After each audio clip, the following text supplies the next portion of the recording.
insonni kamsitishda qangi og'ir jinoyat yo'qda. Hozirgi eng dolzarb savolni berdingiz. Alloh rozi bo'lsin. Ilohim manfaatli bo'lsin shu. Ustoz, assalomu alaykum. Alaykum assalom va rahmatulloh. Alloh rozi bo'lsin. Men shunchalik niyatlarimga yetkazganim. Ustoz, hozirgi paytda nimaga insonlar pulni hurmat qilishyapti? Insonlarda bas. Savolni eng zo'rini berdingiz. Alloh rozi bo'lsin.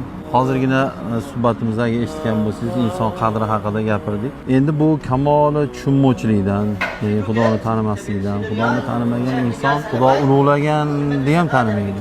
Masalan, u nima desangiz, Xudoni tanigan inson, Xudo Qur'onda insonni ulug'ladi. Bu degani o'zi yer yuzida insondan ulug' narsa yo'q-da. Insondan qadrli narsa yo'q. Mana siz kim bo'lishingizdan qat'iy nazar, men kim bo'lishimdan qat'iy nazar, odam bolasimi bo'ldi. U inson hurmatga loyiq bo'lishi kerak. Endi shuni anglash uchun inson Xudoni tanishi kerak-da. Men siz bilan birinchi marta ko'rishyapman, ochig'ini aytsam. Siz ham men bilan birinchi marta ko'rishyapsiz. Endi ko'rgandirsiz, men ham sizdan ko'rgandirman.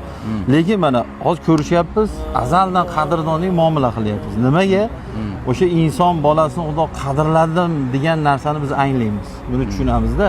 Siz kanalingiz bormi alohida? Shunga qo'ysiz, biz shuni ko'ruvchilarga aytamizda, unutmaylik bir narsani, yer yuzida nimaki bo'lsa, u farqi yo'q, u tillo, brilliant, mansab, endi nima bo'lsa ham insonni bitta sochini tolasi teng kelmaydi bu narsa.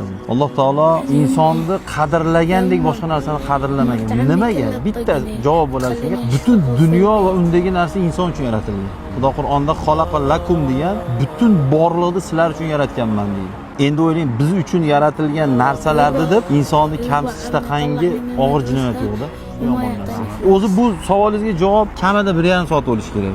Nimaga siz bu chuqur hozirgi eng dolzarb savolni berdingiz? Alloh rozi bo'lsin. Ilohim manfaatli bo'lsin shu.